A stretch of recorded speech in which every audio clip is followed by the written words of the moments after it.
Okay, today in under 10 minutes, I wanted to describe for you why I've decided to try flipping my classroom and what exactly flipping a classroom is, and just a really brief introduction to how a person might flip their classroom.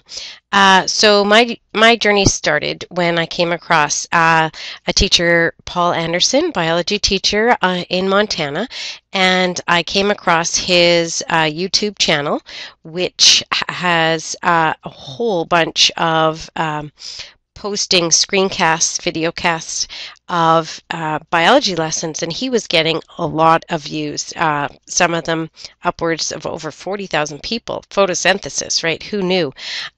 They were intelligent, they were engaging, kids liked them, and obviously, um, he was onto something. So he really impressed me, and not just right in a flashy, superficial way, but he really seemed to have figured something out that um, I hadn't and I wasn't aware of. He also really inspired me, his passion, his vision.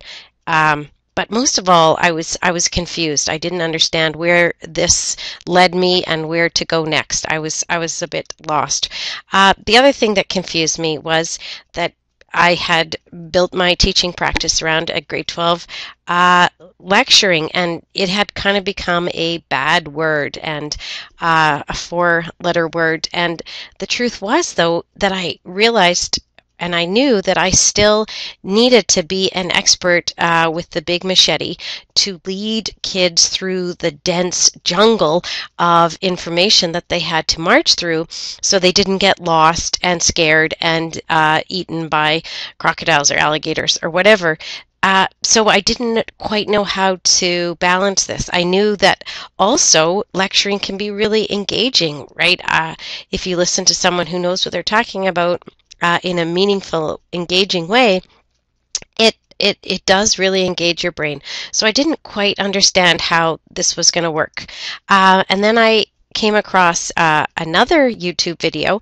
I saw a little clip on YouTube about a flipped classroom, and I had a aha moment, a real strong moment where it all clicked for me.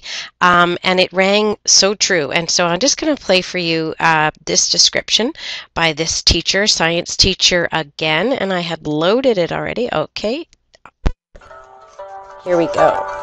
I'm So Aaron Sands, and I let you teach listen. science here at Woodland Park High School. My ultimate goal, I guess, as a teacher is to help students become learners who can learn for themselves and by themselves. One of the problems that I was guilty of even prior to flipping my classroom around was the classroom was centered around me. I told them exactly what to learn, how to learn it, what assignments to do to learn it, and when to learn it, and how to prove to me that they learned it. I don't do that anymore. We changed the place in which content is delivered. Instead of standing in front of a class and delivering, here's how you do this type of problem, here's how this works, I deliver that direct instruction now asynchronously at home through these videos that we make with Camtasia Studio. Times till whole. Oh, we didn't do that The last step, they were already whole numbers. We had 1, 1, and 4. Here we don't have a whole number. So here's a few little tricks when you need to multiply by whole numbers. If one of your numbers ends in 0.5, you're going to multiply by 2. Or something 0.5 times it by 2. Right. Okay, write this down, guys. Yes. If something ends in 0.3 or 0.33 or 0.66, you multiply by 3. And when the kids come to class, they don't show up to learn new stuff. They show up to apply the things that they learn at home and to ask me questions about the things they learned at home. So now they can have my lesson, if you will, what I would normally have stood up and lectured to them in class with some added features. They get that at home. And then what they were expected to do for homework is now what they do in my class. Life is different for me because I no longer am the guy who stands up in the front of the classroom and just yaks at a student for an hour or however long the class is. Now I walk around the class and I help kids. I'm a tutor, I'm a guide, I'm the putter outer of fires, whatever it happens to be. In my crazy chemistry class, I walk around and do that. I don't stand up front and teach under the kind of the traditional model. I'm Aaron Sands. I'm a teacher. I'm a dad. I'm a husband. And I love Camtasia Studio. So I'll stop it there. And so for me, this was a real epiphany. The idea that I could still lecture, I could still be the expert leading the kids through the jungle with my machete, but I could flip it so that I didn't have to take up all the class time to lead them through the jungle. And so this kind of brought everything I'd been thinking about and working on together.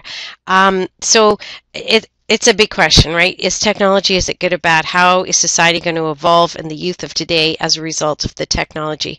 But undoubtedly, things have changed. And I think the idea that online shopping education has become like online shopping in a way. Kids will shop around for the best explanation, the best, most zippiest little package of content. They are savvy little consumers of information, and they have the technology.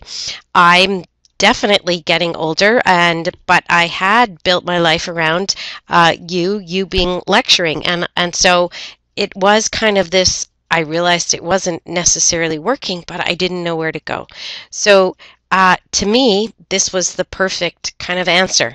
With the use of iPods, with the use of YouTube, this could all come together in the flipped classroom. So to me, it was the perfect marriage. It was, I could still be the expert, but I could let kids choose when and where and how they wanted to consume my leading them through. If they wanted to do it late at night, if they wanted to do it during class, I could let go. And so it for me, like David Bowie needs, right? The pressure was great. I always felt like you had to get through it. You had to get through it. Now, what a relief! I can let go of that, and I can swap it up. I can be the fun person in class, and the kids can decide how they're going to get through it. It also does what everybody's asking us to do. It increases differentiation. And so it seemed to do a lot of things all in one. I'm not an expert. However, I have tried Cam Studio. It was okay. I didn't fall in love. I downloaded Camtasia. That was what the man was using in his classroom. It's a 30-day free trial. You can purchase it. I am in love with it, like him. I really like using it. I also purchased a headset, a microphone to make my voice consistent, a timer from the dollar store, because YouTube posts under 10 minutes on YouTube. As well, I think kids are more apt to watch it. Kids are on YouTube. They're watching Rebecca Black sing that crazy song Friday, right? If they're going to watch 2 minutes of me or 3 minutes of me, reviewing digestion, or they were away and they need to go through it in a lot more detail, then I'm right there for them to go through it with. So hope that helped a little bit, and if you have any questions, I will try my very best. Okay, good luck with flipping your classroom. Thanks for listening.